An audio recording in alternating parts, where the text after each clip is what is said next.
शादी दुनिया के काउंसलिंग सेगमेंट पर आप सभी का स्वागत है और मैं हूं आपके साथ भाग्यश्री। और आज हमारे साथ काउंसलिंग सेगमेंट पर मौजूद हैं मंजू जी। सबसे पहले हम स्वागत करते हैं मंजू जी का और आज हम इनसे बात करेंगे कई टॉपिक्स पर। और आज के इस एपिसोड में हमारा पहला टॉपिक होगा महिलाएं और उनके बच्चे, इनके बीच की जो रिलेशनशिप होती है वो किस तरह से चेंज होता है, किस तरह से उसमें बदलाव होता है और उसमें काउंसलिंग की कितनी अहम भूमिका होती है। लेकिन सबसे पहले हम स्वागत करेंगे मंजू जी का। तो मंजू जी, सबसे पहले आपका बहुत बहुत स्वागत है हमारे काउंसलिंग सेगमेंट पर। और आज हम आपसे ये जानना चाहेंगे कि महिलाएं और बच्चे, माँ और बच्चे का जो रिश्ता होता है बिल्कुल अलग होता है इस पूरे दुनिया में। और उनके बीच जैसे जैसे बच्चे बड़े होते हैं उनके बीच कई तरह के बदलाव होते हैं। लेकिन शुरुआती में जब बच्चे छोटे होते हैं तो माँ और बच्चे का रिश्ता कैसा होता है और उस दौर पर काउंसलिंग कितना ज़्यादा महत्वपूर्ण होता है, कितना ज़्यादा मदद करता है? देखिए, जैसे कहा ही जाता है बच्चा माँ के शरीर का हिस्सा होता है जी। तो बच्चे का अस्तित्व माँ से होता है जी बिल्कुल। तो इससे ही जाना जा सकता है कि बच्चा शिशुअवस्था से लेकर के उम्र के एक पर्टिकुलर दौर तक बच्चा माँ से जुड़ा हुआ रहता है जी। ऐसी स्थिति में माँ का बच्चे की ज़िंदगी में बहुत महत्वपूर्ण रोल होता है। बिल्कुल बिल्कुल। कि बच्चे की ज़िंदगी को वो किस मोड़ पर ले जाए, किस रूप में ढाले। क्योंकि बच्चा ठीक उसी प्रकार जैसे कि कुम्हार के हाथों में मिट्टी का गोला होता है जिसे वो बर्तन को आकार देता है, और अगर सांचे में ठीक तरह से सजाया जाए तो वो सही आकार लेकर के एक सुंदर घड़े या बर्तन के रूप में निर्मित होता है। उसी प्रकार अगर माँ अपने बच्चे को जिस प्रकार से पालन पोषण करती है, उसको संस्कार देती है, उसके साथ अपना रिश्ता बनाए रखती है, उसी पर निर्भर करता है माँ और बच्चे का संबंध। और बहुत कुछ वह बच्चे की आने वाले जीवन की बुनियाद का काम भी करता है।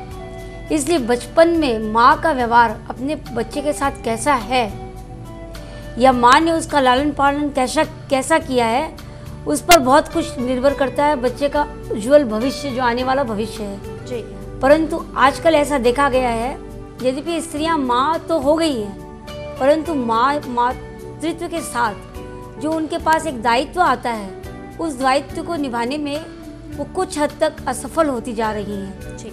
इसके बहुत सारे कारण हैं जी बिल्कुल। इसका एक कारण ये है कि आजकल की महिलाएं, पहले तो वो वर्किंग वुमेन होती है जी, तो जिसके कारण वो बच्चे को पूरा समय नहीं दे पाती है। दूसरा कारण ये होता है कि न केवल वो पढ़ी लिखी होती है बल्कि वो आधुनिक भी होती है।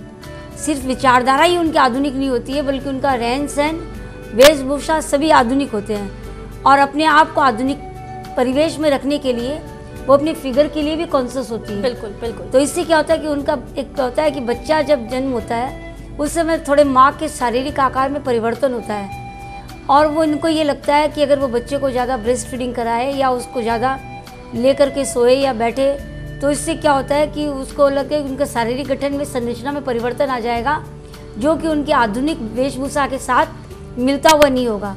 इसके कारण क्या होता है कि बच्चे का जो ग्रोथ होता है वो स्वाभाविक नहीं होता है जी। बच्चे को माँ की कंपनी अधिक नहीं मिल पाने के कारण भी बच्चा क्या है, चिड़चिड़ा हो जाता है। बिल्कुल। और बहुत तरह के बदलाव उनके बिहेवियर में बहुत से बदलाव आ जाते हैं। बच्चे में फ्रस्ट्रेशन आने लगता है, बच्चा जिद्दी हो जाता है जी। अपनी मनमानी करने की चेष्टा करता है और वो उन सभी कार्यों को करने चाहता है जिन कार्यों के लिए उसे मना किया जाए।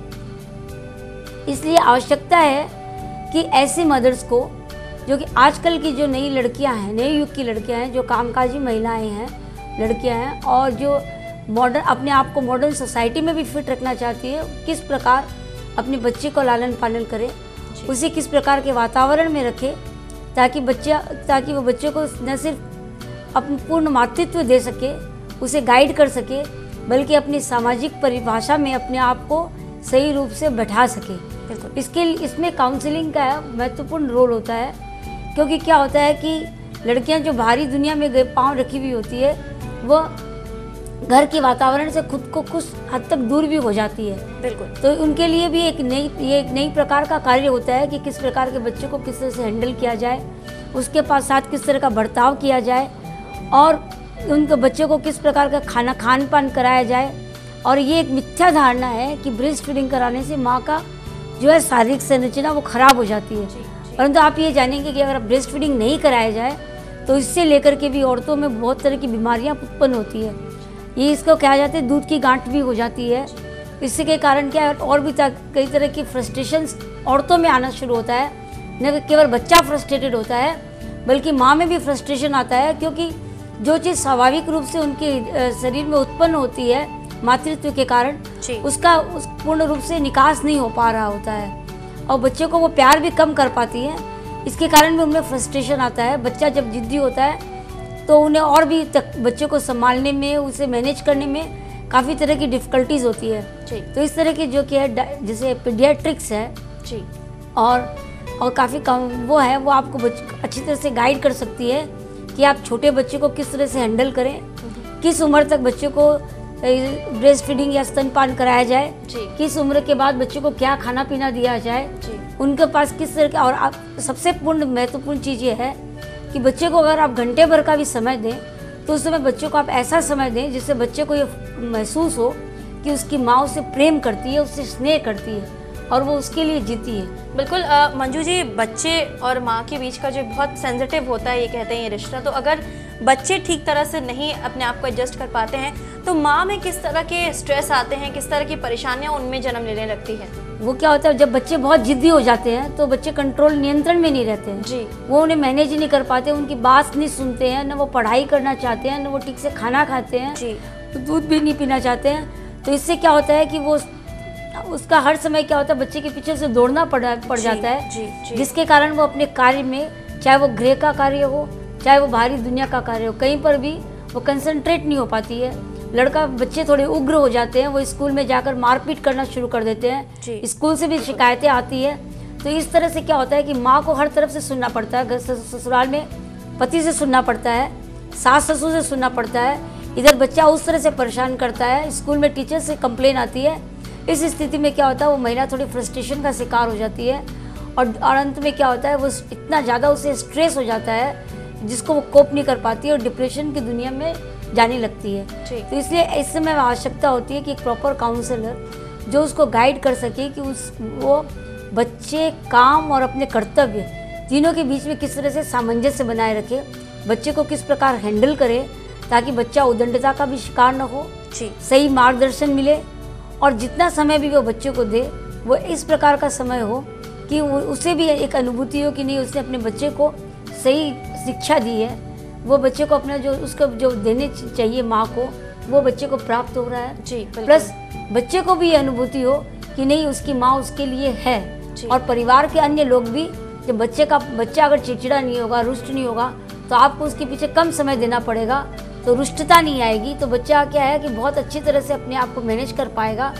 और जब घर में वातावरण सही और शांत होगा तो वो डिप्रेशन में आप नहीं आएंगे, स्ट्रेस में नहीं आएंगे और अपने काम को बहुत अच्छी तरह से निभा पाएंगे। इसलिए बहुत आवश्यकता होती है ये डिस्टिंक्शन करने की कि शुरुआत के समय में जब बच्चा छोटा होता है, केवल बच्चे के साथ ही आपका रिलेशन में प्रॉब्लम्स नहीं आती है, बल्कि बच्चे पर अधिक समय देने के कारण आपका रिलेशन आपके पति के साथ भी खराब होने लगता है। तो उस समय भी आपको क्या होता है, काउंसलिंग की आवश्यकता होती है कि कितना समय बच्चे को दें, किस प्रकार से बच्चे को हैंडल करें ताकि परिवार के अन्य सदस्यों के साथ भी आपका प्रॉपर सामंजस्य बना हुआ रहे, बच्चे को आप ठीक से हैंडल कर पाएँ, उसे खान पान ठीक से करा पाएँ और आप अपनी जो आधुनिक समाज की जो दिनचर्या है उसको भी सही रूप से निभा सकें। बिल्कुल, और ये बिल्कुल ज़रूरी है क्योंकि आज के ज़माने में मंजू जी, अगर महिलाएं जो है ज़्यादातर वर्किंग होती हैं और उसके साथ में उन्हें अपने बच्चे, अपने पूरे परिवार को संभालना होता है, तो जाहिर सी बात है कि ये टेंशन्स और डिप्रेशंस का ये जो माहौल है बिल्कुल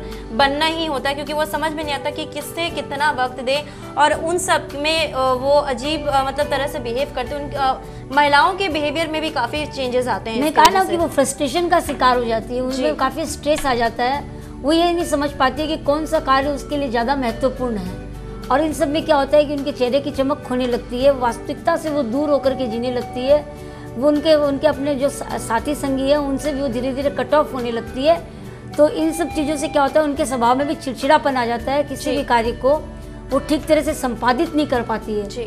तो ये जो केवल बच्चे के ही जो बिहेवियर पैटर्न में चेंजेस नहीं आते हैं, बल्कि मदर में भी बहुत चिड़चिड़ापन आता है, वो साफ सुथरा रहना भी कम कर देती है क्योंकि समय का भी अभाव हो जाता है, अपने आप को मैनेज भी नहीं कर पाती है। बिल्कुल। तो सभी चीज़ों को मद्देनजर रखते हुए ये आवश्यकता होती है कि एक नई जो एक माँ जो पहली बार माँ बनती है उसको केवल न कि किस तरह से बच्चे को हैंडल करने की ट्रेनिंग मिलनी चाहिए जी, बल्कि साथ उसको ये भी ट्रेनिंग की आवश्यकता होती है कि वो अपने बच्चे को कितना समय दे, जी, किस बिल्कुल। प्रकार का क्वालिटेटिव समय दे। बिल्कुल, केवल बिल्कुल। क्वांटिटी में नहीं कि आप 2 घंटे 4 घंटे बच्चे के पास बैठे हो, लेकिन बच्चे के साथ किस तरह से अपने आप को एडजस्ट करें, बच्चे के कार्यों में किस प्रकार उनमें रुचि उत्पन्न हो, ताकि उस काम को घृणा या बोझ के रूप में न करके एक स्वाभाविक मातृत्व की भावना से करें और अपने दायित्व को अच्छी तरह से निभाएं।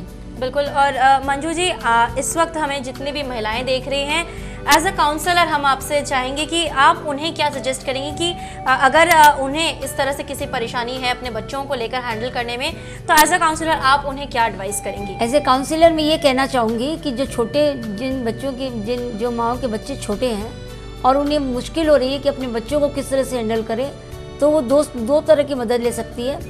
एक तो अच्छे पीडियाट्रिक की सहायता से बच्चों की जो साइकोलॉजी है, चिल्ड्रन साइकोलॉजी के हिसाब से अपने आप को थोड़ा ढालें, और अगर उससे भी आपका कार्य नहीं बनता हो तो ऐसे बहुत सारे काउंसलर हैं, साइकेट्रिस्ट हैं, जो आपको ये गाइड कर सकते हैं कि जब इस समय के इस तरह के स्ट्रेस के पीरियड से वो निकले और दौर में जब वो आए तो वो फ्रस्ट्रेशन का शिकार ना हो, अपनी अहमियत को, अपने वजूद को बनाए रखे और अपने कार्य को ठीक तरह से निभा पाए। इसके लिए वो साइकेट्रिस्ट की सहायता ले सकती है, उनसे अपने रूटीन का चार्ट बनवा सकती है। तो क्या होगा, और अपनी बात कह करके अपने दिल का बोझ हल्का करके भी वो बहुत चीज़ों को, स्ट्रेस से अपने आप को दूर रख सकते। तो बिल्कुल, आज हमारे साथ ही मंजू जी, और आज के सेगमेंट में उन्होंने हमें बखूबी बताया कि किस तरह से अगर आप एक माँ हैं और अपने छोटे बच्चे को आप समझ नहीं पा रही हैं किस तरह से हैंडल करना है, और कहीं ना कहीं आपके और आपके बच्चे के बीच में एक अलग तरह से टेंशन हो रही है और अपने बच्चे को सही तरह से हैंडल ना कर पाने की वजह से आपको भी परेशानी हो रही है। तो जिस तरह से मंजू जी ने एडवाइस किया है एज अ काउंसलर, आप उन चीज़ों को ज़रूर फॉलो करें, और हमें उम्मीद है कि इन छोटी छोटी बातों का ध्यान रखेंगी तो आप शायद इन तरह की परेशानियों से दूर रह पाएंगी और एक स्ट्रेस फ्री लाइफ जी पाएंगी, और आपको किसी भी तरह से कोई भी परेशानी नहीं होगी अपने बच्चे को हैंडल करने में, और आपकी जो खुद की लाइफ है वो भी काफ़ी स्ट्रेस फ्री रहेगी। तो आज का एपिसोड आपको कैसा लगा हमें ज़रूर बताइएगा। किसी भी तरह के अगर आपके पास सवाल हो, अगर आप कुछ जानना चाहें तो भी आप हमें मेल कर सकते हैं। हमारा मेल ID है response@tazatv.com पर।